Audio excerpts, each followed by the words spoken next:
क्या आपने कभी सोचा है कि दुनिया के जितने भी महान वैज्ञानिक हुए हैं, जितने भी महान कलाकार हुए हैं या जितने भी क्रांतिकारी विचारक हुए हैं, उन सब में एक बात समान थी। चाहे वह निकोला टेस्ला हों, स्टीव जॉब्स हों, स्वामी विवेकानंद हों या आइजैक न्यूटन हों, इन सब ने अपने जीवन में एक खास समय पर एक खास ऊर्जा का संरक्षण किया था। उन्होंने उस ऊर्जा को समझा था जिसे आज की दुनिया सबसे ज्यादा गलत समझती है। आज हम उस विषय पर बात करने जा रहे हैं जिसके बारे में बात करना हमारे समाज में वर्जित माना जाता है, जिसे हम बंद कमरों में, दबी जुबान में या मजाक में कहते हैं। वह है काम वासना, जिसे आधुनिक दुनिया सेक्सुअल एनर्जी कहती है। हम बचपन से सुनते आ रहे हैं कि काम वासना एक विकार है, एक गंदगी है या एक पाप है जिससे हमें बचना चाहिए। हमें सिखाया जाता है कि यह हमें भगवान से दूर ले जाती है। हमें डराया जाता है कि अगर हमारे मन में ऐसे विचार आएंगे तो हम नर्क में जाएंगे। लेकिन क्या यह सच है? अगर यह पाप है तो हम सब इसी ऊर्जा से पैदा क्यों हुए हैं? अगर यह गंदगी है तो प्रकृति ने इसे हमारे डीएनए के सबसे गहरे हिस्से में क्यों छिपाया है? अगर ईश्वर ने ही हमें बनाया है तो उसने हमारे भीतर इस आग को क्यों जलाया है? सच तो यह है कि जिसे हम काम वासना कहते हैं, वह इस ब्रह्मांड की सबसे शक्तिशाली ऊर्जा है। यह वही ऊर्जा है जो एक नए जीवन को जन्म दे सकती है। जरा एक पल के लिए रुकिए और सोचिए। जिस ऊर्जा के पास एक पूरी नई चेतना, एक नया शरीर, एक नया दिमाग, एक नया दिल और एक नया भविष्य बनाने की ताकत हो, वह ऊर्जा कितनी शक्तिशाली होगी। वह ऊर्जा परमाणु बम से भी ज्यादा ताकतवर है, क्योंकि बम तो केवल विनाश कर सकता है, लेकिन यह ऊर्जा सृजन कर सकती है।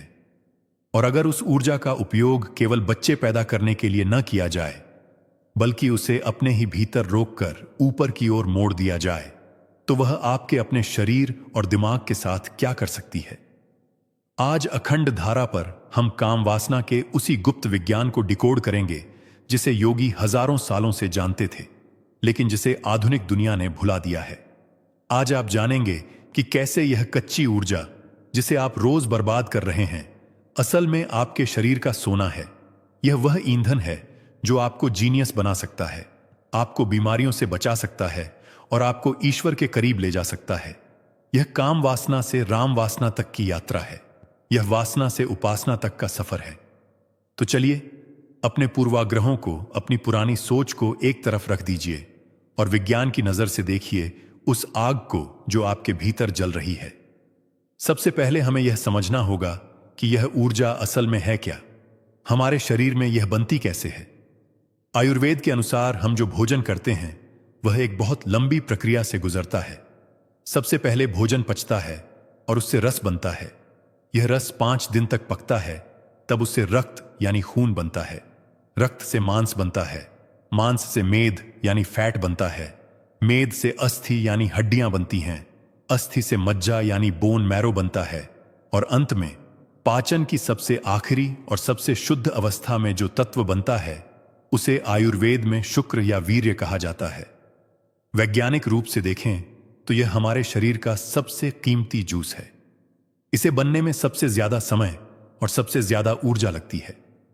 प्राचीन ग्रंथों में कहा गया है कि भोजन के 40 किलो से या 40 दिन की पाचन प्रक्रिया के बाद केवल कुछ बूंद वीर्य बनता है। यह शरीर का निचोड़ है, यह एसेंस है। यह ठीक वैसे ही है जैसे हजारों फूलों को निचोड़कर इत्र की एक बूंद बनती है। इस द्रव में, इस फ्लूइड में लेसिथिन, फास्फोरस, कैल्शियम, एल्ब्यूमिन और प्रोस्टाग्लैंडिन्स जैसे तत्व होते हैं जो हमारे दिमाग और नर्वस सिस्टम के लिए अमृत का काम करते हैं। मॉडर्न साइंस भी यह मानता है कि वीर्य और हमारे मस्तिष्क का द्रव, जिसे सेरेब्रोस्पाइनल फ्लूइड कहते हैं, उनमें बहुत समानता है। यानी जो पदार्थ आपके दिमाग को चला रहा है वही पदार्थ आपकी काम वासना का भी आधार है। जब आप इसे बहाते हैं तो आप असल में अपने दिमाग को खाली कर रहे होते हैं।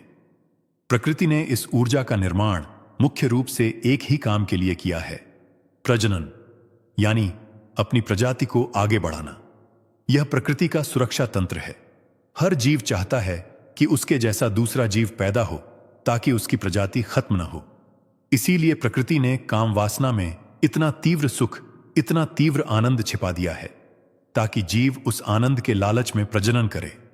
अगर इसमें आनंद नहीं होता तो शायद कोई भी इस झंझट में नहीं पड़ता और दुनिया खत्म हो जाती। यह आनंद प्रकृति का एक जाल है, एक रिश्वत है जो वह आपको देती है ताकि आप उसका काम करें। तो काम वासना बुरी नहीं है, यह जीवन का आधार है।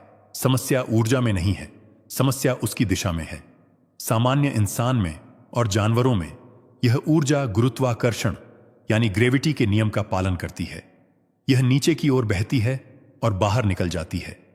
जब यह नीचे बहती है तो यह क्षणिक सुख देती है और नया जीवन पैदा करती है।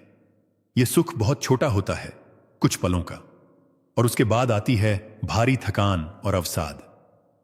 लेकिन योगियों ने एक सवाल पूछा, क्या इस बहाव को पलटा जा सकता है? क्या हम गुरुत्वाकर्षण को धोखा दे सकते हैं? क्या हम इस नदी को उल्टा बहा सकते हैं? उन्होंने खोजा कि हमारे शरीर में एक लिफ्ट है, एक सीढ़ी है जो नीचे से ऊपर जाती है। वह है हमारी रीढ़ की हड्डी, मेरुदंड।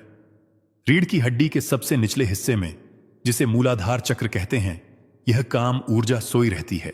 यह एक सर्प की तरह कुंडली मारकर बैठी है, इसलिए इसे कुंडलिनी कहते हैं।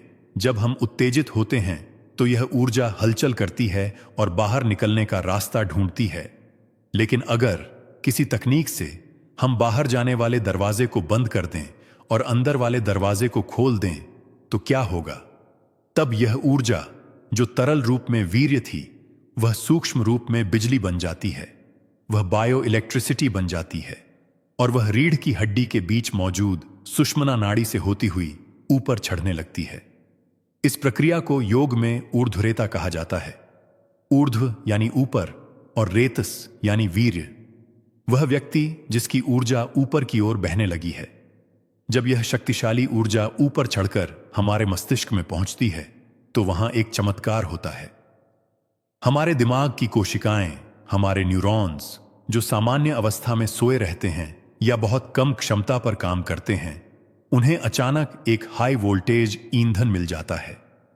वीर्य जो नीचे के केंद्र में केवल एक बच्चा पैदा कर सकता था, वह ऊपर के केंद्र में पहुंचकर एक महान विचार, एक महान कला या एक महान आविष्कार पैदा करता है। इसे ही हम ओजस कहते हैं। ओजस क्या है?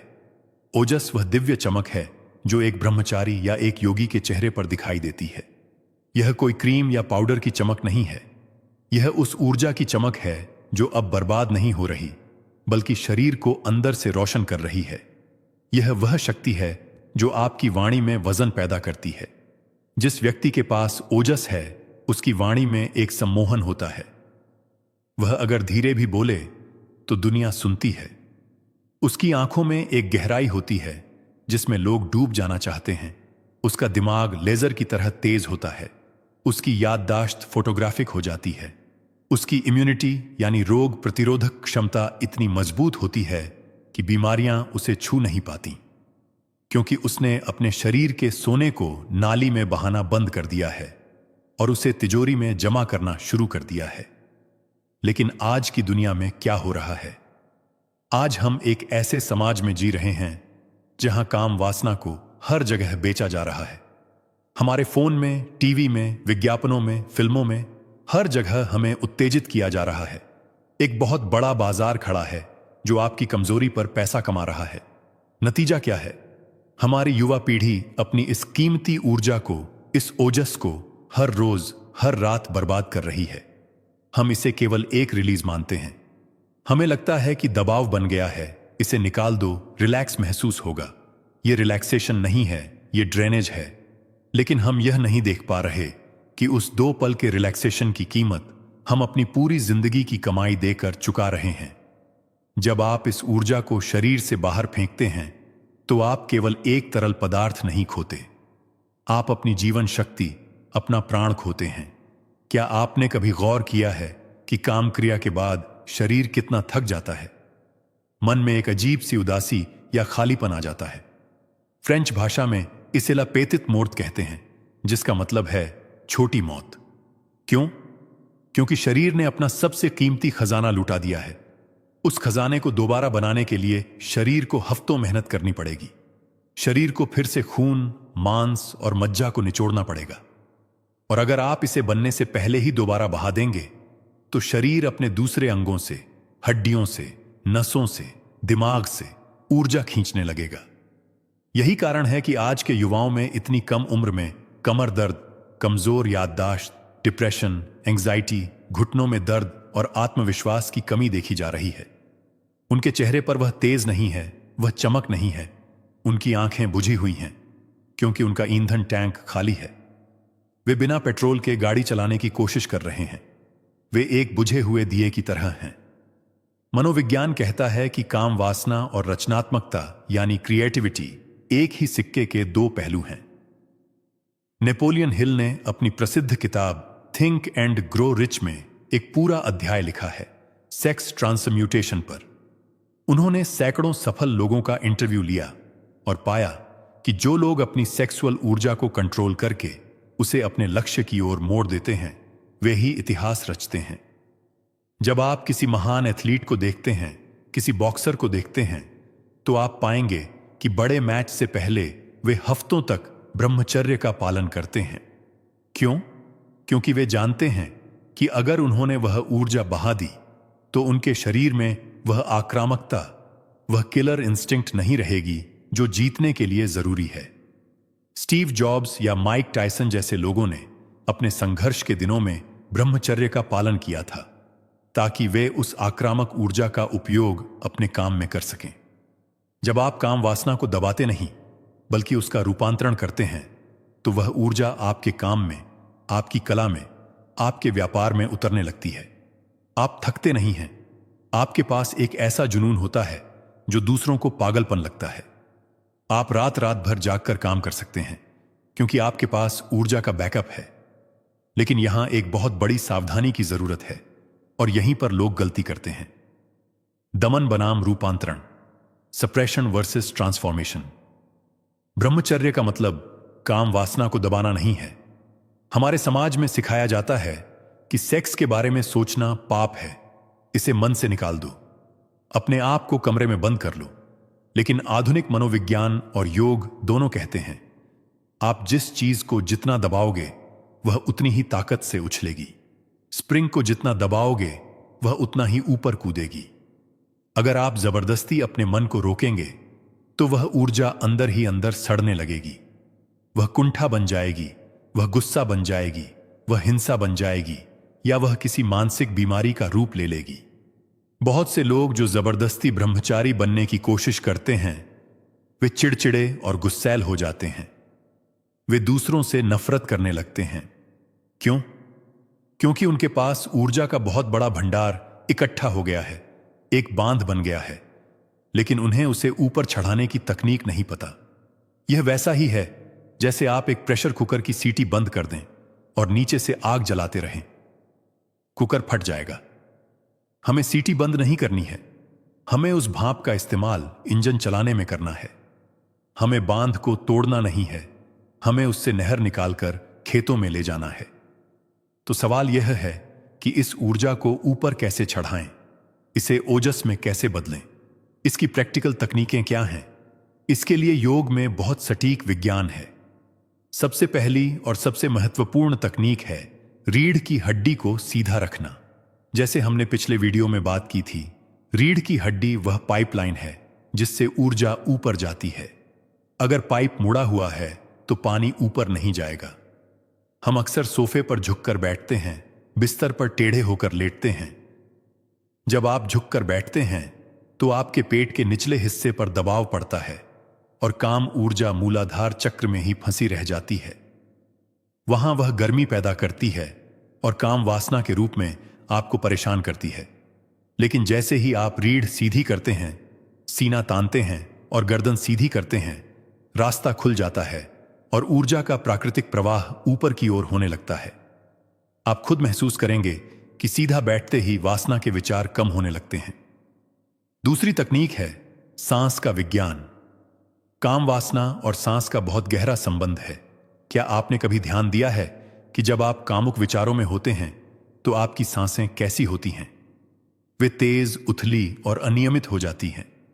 और जब आप शांत होते हैं तो सांसें गहरी और धीमी होती हैं। योगी कहते हैं कि अगर आप अपनी सांसों को बदल दें तो आप अपनी ऊर्जा को बदल सकते हैं।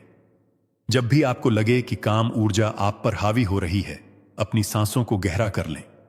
एक खास प्राणायाम है जिसे महाबंध या मूलबंध कहते हैं। इसमें शरीर के निचले हिस्से यानी गुदाद्वार को सिकोड़कर ऊपर की ओर खींचा जाता है।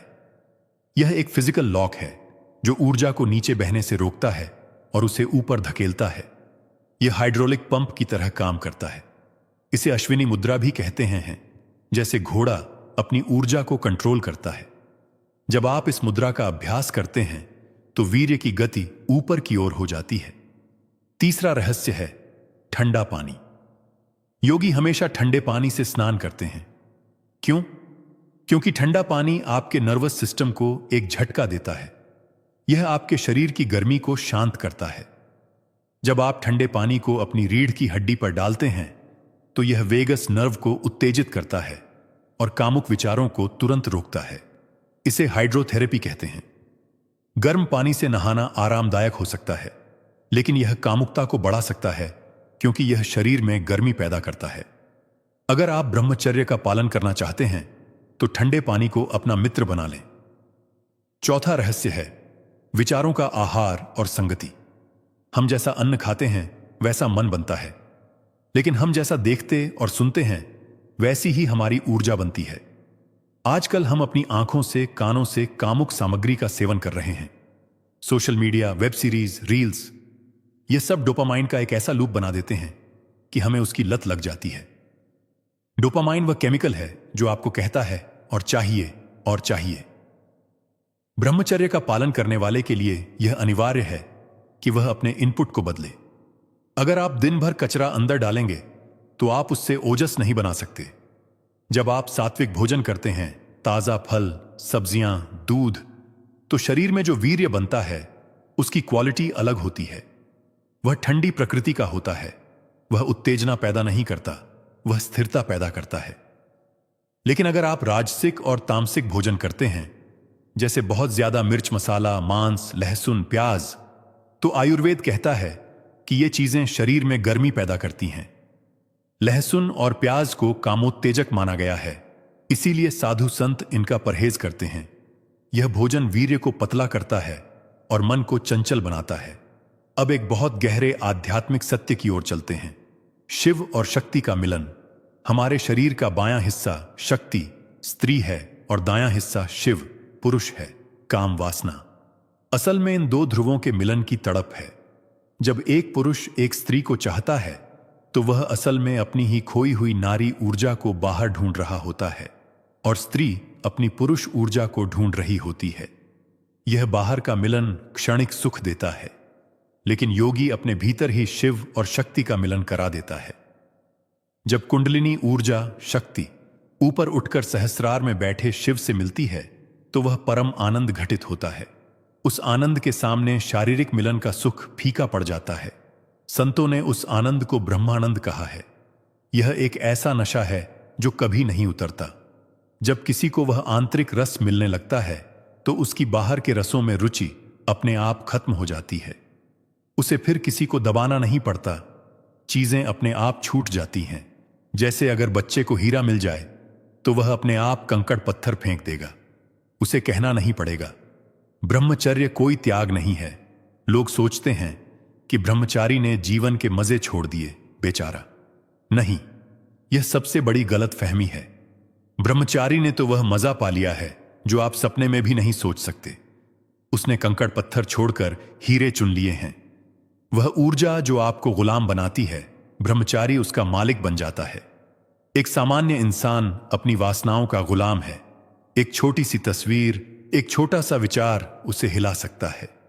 उसकी डोर किसी और के हाथ में है। लेकिन जिसने अपनी ऊर्जा को ओजस बना लिया वह सम्राट है, वह अपनी मर्जी का मालिक है। अब आप पूछेंगे कि क्या हमें शादी नहीं करनी चाहिए? क्या गृहस्थ जीवन गलत है? बिल्कुल नहीं। हमारे ऋषियों ने गृहस्थ जीवन को सबसे ऊंचा आश्रम माना है, लेकिन उन्होंने कहा है कि काम वासना का उपयोग संतान उत्पत्ति और प्रेम के लिए होना चाहिए, न कि केवल मनोरंजन के लिए। एक गृहस्थ भी अपनी ऊर्जा को संरक्षित कर सकता है। वह भी संयम के साथ ओजस का निर्माण कर सकता है। इसे गृहस्थ ब्रह्मचर्य कहते हैं। नियम यह है आवश्यकता और विलासिता के बीच का अंतर समझना। जब आप इस ऊर्जा का सम्मान करना शुरू करते हैं तो प्रकृति आपको इसका इनाम देती है। कई आधुनिक वैज्ञानिक शोध अब यह साबित कर रहे हैं कि सीमेन रिटेंशन यानी वीर्य संरक्षण से पुरुषों में टेस्टोस्टेरोन का लेवल बढ़ता है। एक अध्ययन में पाया गया कि केवल 7 दिन तक वीर्य सुरक्षित रखने पर टेस्टोस्टेरोन 45% तक बढ़ जाता है। यह बढ़ा हुआ हार्मोन आपकी मांसपेशियों को मजबूत करता है, आपकी हड्डियों को घना करता है, आपके चेहरे पर दाढ़ी और बाल अच्छे आते हैं और आपकी आवाज में भारीपन आता है। यह फेरोमोन्स का स्राव बढ़ाता है। फेरोमोन्स वे रसायन हैं जो विपरीत लिंग को आकर्षित करते हैं। यह एक विरोधाभास है। जब आप काम वासना के पीछे भागते हैं तो आकर्षण खो देते हैं, आप नीडी लगते हैं। लेकिन जब आप काम वासना को भीतर रोकते हैं तो आप चुंबक बन जाते हैं। दुनिया आपकी ओर खींची चली आती है। लोग आपकी उपस्थिति में अच्छा महसूस करते हैं। तो इस यात्रा की शुरुआत कैसे करें? कल से ही पूर्ण ब्रह्मचर्य का पालन करना मुश्किल हो सकता है, क्योंकि यह आदत सालों पुरानी है। दिमाग के न्यूरल पाथवे बन चुके हैं। शुरुआत छोटे संकल्पों से करें। 21 दिन का या 90 दिन का चैलेंज लें। विज्ञान कहता है कि शरीर की कोशिकाओं को पूरी तरह बदलने में लगभग 90 दिन लगते हैं। खुद से कहें कि अगले 90 दिन तक मैं अपनी इस सोने जैसी ऊर्जा को खर्च नहीं करूंगा। मैं इसे अपने दिमाग तक पहुंचाऊंगा। मैं खुद को एक नया जन्म दूंगा। इन 90 दिनों में रोज सुबह व्यायाम करें। पसीना बहाना बहुत जरूरी है। जब आप फिजिकल वर्कआउट करते हैं तो अतिरिक्त ऊर्जा मांसपेशियों में खप जाती है और आपको परेशान नहीं करती। अगर आप केवल बैठकर ऊर्जा बचाएंगे तो वह दिमाग खराब कर देगी। उसे चैनलाइज करना जरूरी है। रोज कुछ समय ध्यान करें या रीढ़ सीधी करके बैठें। अपनी जीभ को ऊपर तालू से लगाकर रखें, जिसे खेचरी मुद्रा कहते हैं। यह भी ऊर्जा का सर्किट पूरा करती है। और सबसे जरूरी, अपने लिए एक लक्ष्य खोजें, एक बड़ा लक्ष्य। ऊर्जा को बहने के लिए दिशा चाहिए। पानी को अगर रास्ता नहीं दोगे तो वह बाढ़ ला देगा।